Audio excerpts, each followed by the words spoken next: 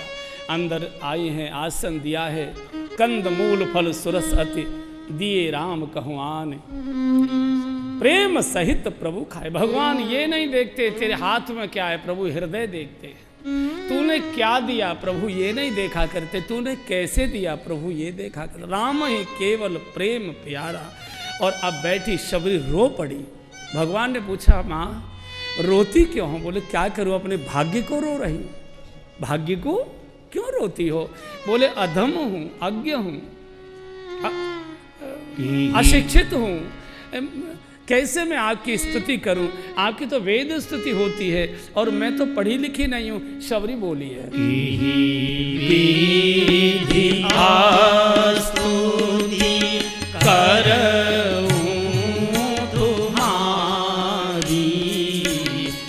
सब गाइए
की स्तुति कर। अधम हूं, अज्ञ हूं, अशिक्षित हूं, मैं तो छोटी जाति की, प्रभु कैसे आपकी स्तुति करूं? बोले नहीं देवी आप रोइए मत।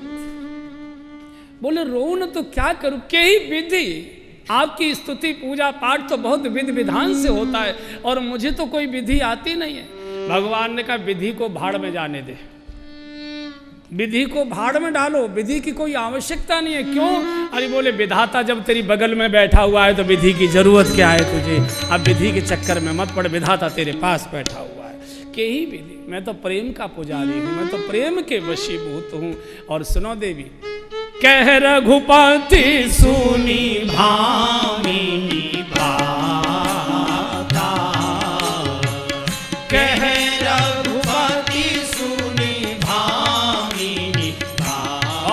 चौपाई भगवान की श्रीमुख के सब गाइए। कह रघुपति सुनी भामिनी भाता, मानव एक भगति करना था, मानव एक भगति करना था, जाति पाति कुल धर्म बढ़ाई,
नवधा भगति कहूँ तुहे आही।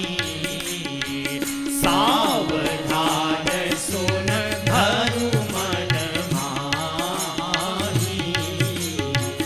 सावधान सुन धनु मन माही। भगवान ने कहा शबरी जी, मैं जाति पाति पैसा रुपया प्रतिष्ठा पद ये कुछ नहीं जानता, मैं तो मानव एक भगत कर नाथा।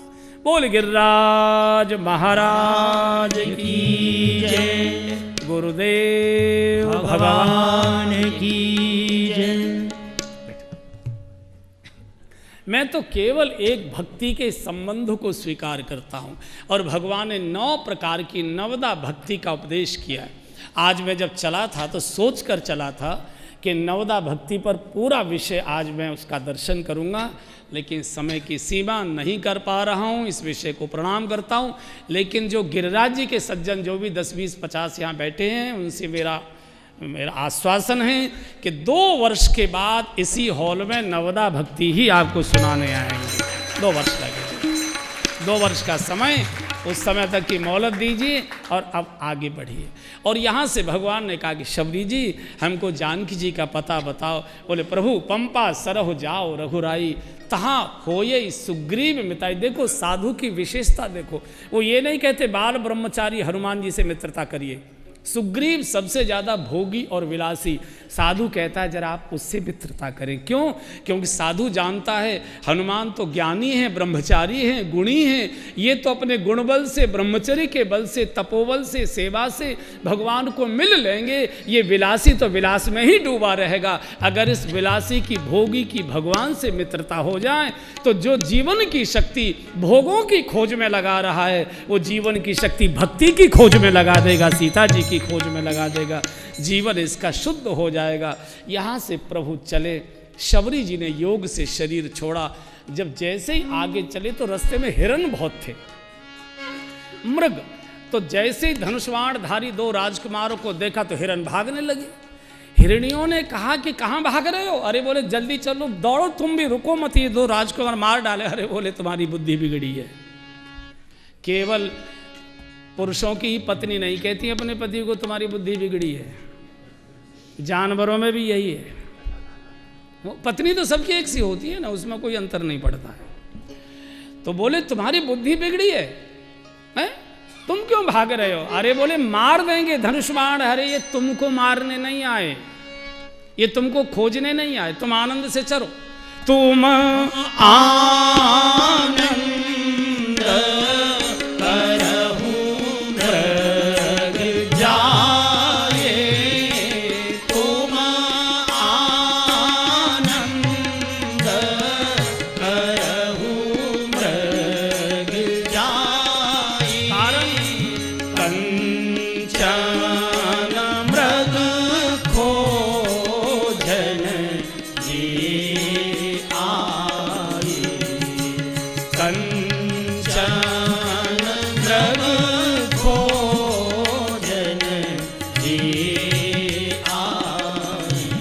आजी कंचन मृग खोजन ये आए। तुम आनंद करो, तुमको नहीं, ये तो कंचन मृग खोजने आए हैं। भगवान रो गए। लक्ष्मण जी ने कहा प्रभु रो क्यों रहे? बोले देख ले आज मेरी दुर्दशा देख ले, मैं माया के पीछे नहीं दौड़ता है तो जंगल के जानवर मेरा उपहास नहीं करते।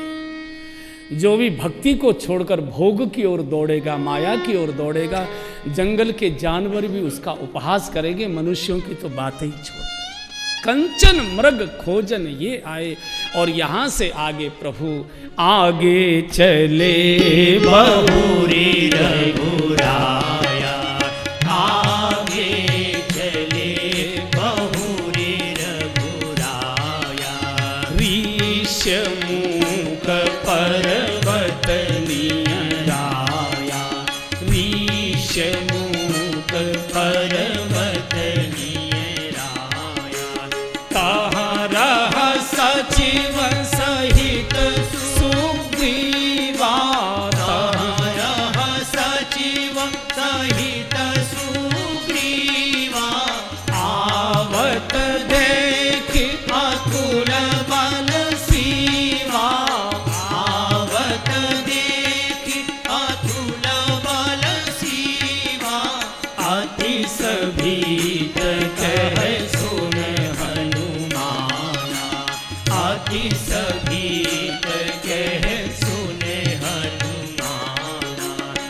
पुरुष जुगल बल रूप निधाना, पुरुष जुगल बल रूप निधाना। भगवान ऋषिमुख पर्वत की तलहटी में, मैं पहले या दूसरे दिन बोल चुका हूँ, कभी भगवान को खोजने मत जाइए। पूरे जीवन खोजते रहेंगे, कभी नहीं मिलते। किसी साधु ने कभी भगवान को नहीं खोजा। क्या किया है? अपने आसन पर बैठकर उनको पुकारा है। आप कहाँ खोजोगे? कहाँ जाओगे? कोई चोर पुलिस को खोजने नहीं जाता, पुलिस चोर को खोजा करती है। केवल पुकारिए। भगवान खोजने से नहीं मिलते, भगवान पुकारने से मिलते हैं। भक्ति की खोज करो। हनुमान जी भक्ति की खोज करने जाएंगे, भगवान को खोजने नहीं आए, भगवान स्वयं चलकर आ गए। बैठकर पुकारिए, दर्दीली आवाज से, रुंधे हुए कंठ से, गीले हृदय से, कपकपाते होठों से, डबडबाती आंखों से, जितनी कराहट के साथ, जितनी दर्दीली आवाज के साथ पुकारोगे। ये गिरिराज तलहटी पूरी पूरी रात रोया करती थी। सूर बैठे हैं, रो रहे हैं, सूर बैठे। आलोट के आजा मेरे मीर, तुझे मेरे गीत बुलाते हैं। आलोट के आजा मेरे मीर, तुझे मेरे गीत बुलाते हैं। ओ मेरा सुना पड़ा रे संगी, मेरा सुना पड़ा रे संगी, तुझे मेरे गीत बुलाते हैं। आलोट के आजा मेरे मीर, तुझे मेरे गीत बुलाते हैं। जितने भी इस ब्रजभूमि के संत हुए हैं, सबके हाथ में आपने एक तारा देखा होगा। एक तारा बहुत उदास भरा हुआ स्वर छोड़ता है। बाकी जितने वाद्य यंत्र हैं, इनमें से अनेक प्रकार के स्वर निकलते हैं। जो एक तारा होता है, इससे उदास स्वर निकलता है, बहुत रोने वाला, बहुत उदासी से भरा हुआ, और वही भगवान पर चोट करता है जाके। भगवान पुकारे जाते हैं, भगवान खोजे नहीं जाते। सुग्रीव ने देखा पहले, हनुमान जी मेरा मन बहुत मैला हो रहा है, देखो भगवान का नाम लेने से मन का मैल दूर होता है, इसको भगवान देखकर भी मन में मैल आ रहा है। कितना वासना में डूबा हुआ व्यक्ति होगा। जरा आप जाओ तो सही, पता करो। अगर ये बाली ने भेजा है तो मुझे इशारा करना, मैं यहाँ से भाग जाऊंगा। सुग्रीव में सारे दुर्गुण जितने हो सकते हैं वो सब हैं। कंचन कामिनी तो प्रिय है ही, आलसी भी है, ज्वारी भी है, भगोड़ा भी है, कायर भी है, कमजोर भी है। जो दुर्गुण हो सकते हैं वो हैं, पर एक सबसे बड़ा सद्गुण है कि इसकी मित्रता श्री हनुमान जी से है। इसकी मित्रता श्री हनुमान जी से, एक परम संत से इसकी मित्रता है। और इसको अपनी दृष्टि पर भरोसा नहीं है, इसको संत की दृष्टि और संत की बात पर भरोसा है। बोले मुझे तो समझ में नहीं आ रहा, जरा आप देखिए आप। और यहाँ से श्री हनुमान जी आते हैं ब्राह्मण वेश बनाकर। अब इस कथा लीला में श्री हनुमान जी, जिनके कारण जगत को राम कथा मिलती है, उनका प्रवेश हो रहा है। तो एक बार जरा स्वागत कर लें श्री हनुमान जी का। कीर्तन की है रात, एक बार गा लीजिए। कीर्तन की है रात, कीर्तन की है रात, बाबा आज थाने आनो है। कीर्तन की है रात, कीर्तन की है रात, बाबा आज थाने आनो है। कीर्तन की, अरे आज शनिवार भी है, श्री हनुमान जी को सब याद करो। कीर्तन की है रात, बाबा आज थाने आनो है। धन खोल निधानो है। कीर्तन की है रात, कीर्तन की है रात, बाबा बैठो जी, आज थाने आनो है। बैठो बैठो। कीर्तन की है रात, कीर्तन की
की है रात।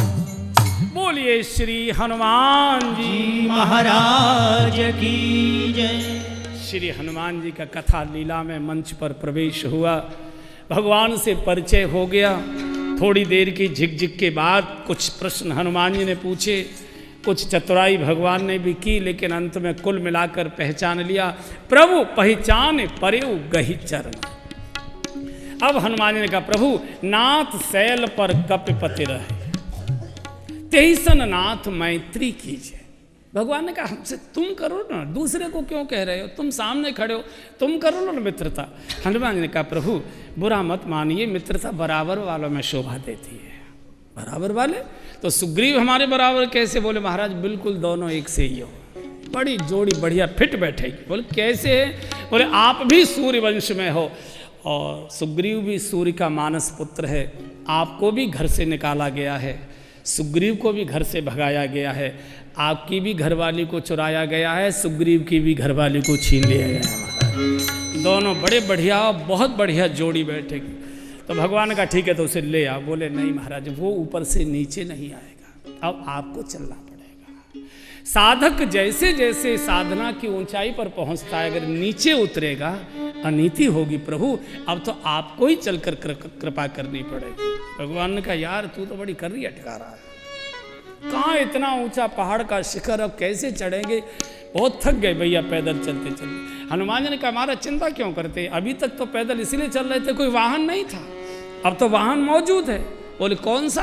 अरे बोले महाराज मनुष्य को पशु पर सवारी करने में तो कोई दिक्कत नहीं है, आओ बैठो। क्या मतलब? बोले बस मेरे कंधे पर बैठो। इससे पहले भगवान हनुमान जी को एक वरदान दे चुके थे, तय मम प्रिय लक्ष्मण ते दूना, तू मेरे लिए लक्ष्मण से भी ज्यादा दूना प्रिय है। लक्ष्मण जी को माथो ठनको, बोले कमाल है भैया, 13 साल से मैं सेवा कर रहे हूं और जे पट्टा 1 ही मिनट में दूनो है, समाधान होगा। हनुमान जी ने कहा बैठो मेरे कंधे पर। लक्ष्मण जी ने कहा महाराज बंदर है, कहीं भी छलांग लगा देगा ये, आप बैठो मेरे बस की नहीं, मैं तो आ जाऊंगा पैदल धीरे धीरे।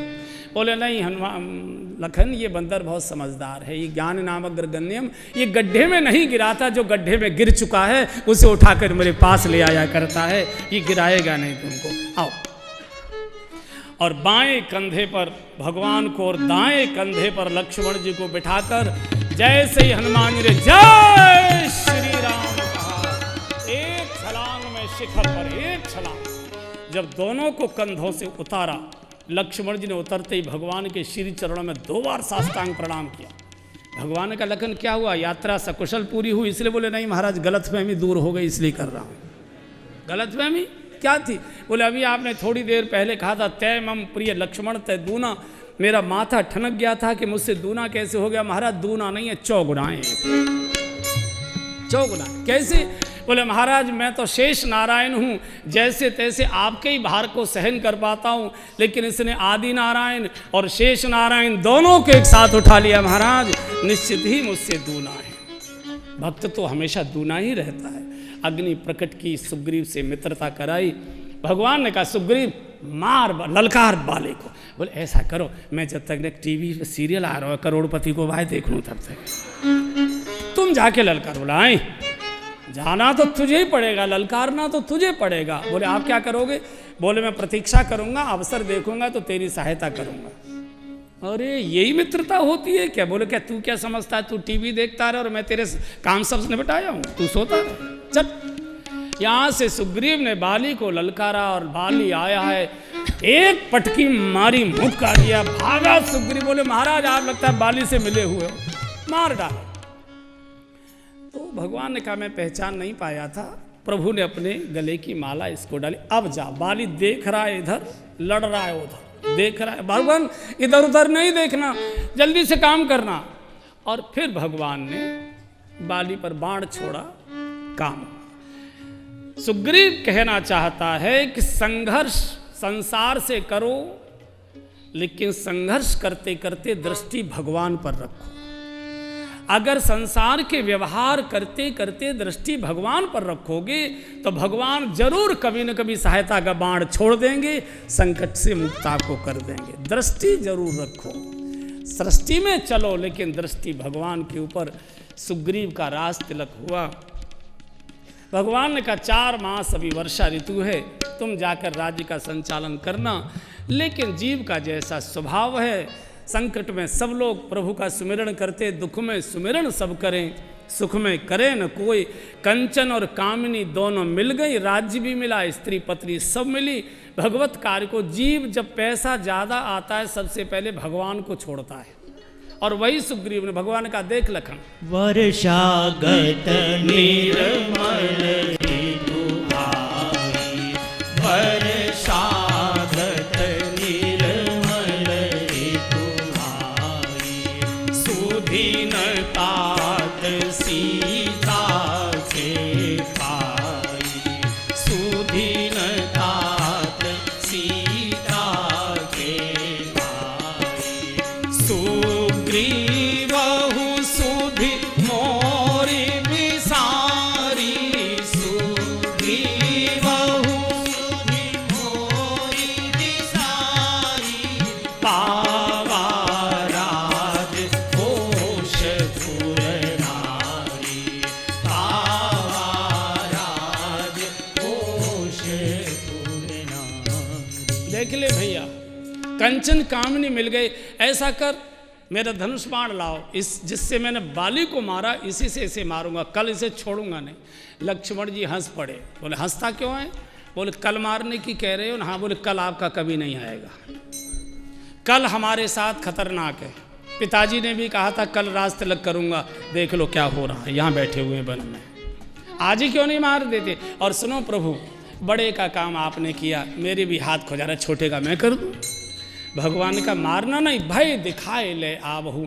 मनुष्य को जब तक काल का भय नहीं होता तब तक वो भगवान की ओर चलता ही नहीं है। उधर हनुमान जी ने जाकर समझाया, यहाँ से प्रभु ने मुद्रिका दी हनुमान जी को और कहा सीता जी को हमारी चिन्ह देना, सीता जी का चिन्ह हमको ला कर देना। और यहाँ से सब वानर दक्षिण दिशा की ओर जानकी जी की खोज को चले। सुंदर कांड में प्रवेश हुआ है। हनुमान जी यहाँ से चले हैं आगे, बाकी बानरों का तो साहस नहीं हुआ, चूँकि संपाति ने कह दिया 400 कोस का सागर, उसके पार लंका अशोक वाटिका में जानकी जी बैठी हैं। जो जा सकता है वो हिम्मत करे। सब बानर अपने अपने बल के लिए बैठे, कोई कहता जा तो सकता हूँ, आ नहीं सकता, कोई कहता है आधी दूर जा सकता हूँ, कोई कहता है जवान था तब तो कई कई चक्कर काट लेता था, अब जरा बूढ़ा हो गया हूँ। हनुमान जी में तो अपना कोई बल नहीं, चुप बैठे थे। तो जाओ मंदिर का, ए हनुमान का चुप साध रहे बलवाना। अरे तुम चुप क्यों बैठे हो? तुमको मालूम नहीं तुम कौन हो? ए बाल समय रवि भक्ष लियो तब तीनहु लोक भयो अंधियार, ताहि सुत्रास भयो जग को यह संकट काहू पे जात, तारो रे संकट काहू पे जात, तारो रे संकट काहू पे जात। तारे देवन आन करी विनती जब ठानी दियो रवि कष्ट निवार, और को नहीं जानत है जग में कपि संकट मोचन नाम, तिहारो रे संकट मोचन नाम, तिहारो रे संकट मोचन नाम, तिहारो रे संकट मोचन नाम। रे काज किए बड़ देवन के तुम वीर महाप्रभु देखी विचार, और कौन संकट मोर गरीब को जो तुम सो नहीं जाता, तारो रे जो तुम सो नहीं जाता, तारो रे जो तुम सो नहीं जाता। देवी हरो हनुमान महाप्रभु जो कछु संकट होए हमारा, को नहीं जानत है जग में कपि संकट मोचन नाम, तिहारो रे संकट मोचन नाम, तिहारो रे संकट मोचन नाम, तिहारो रे संकट मोचन। हे हनुमान जी, याद करो तुम्हारा जन्म राम काज के लिए हुआ। राम काज लगे तब अवतारा, एकदम सुलताई भयो पर्वताकारा, हुम हुम करने लगे। बोलो क्या करना है? सागर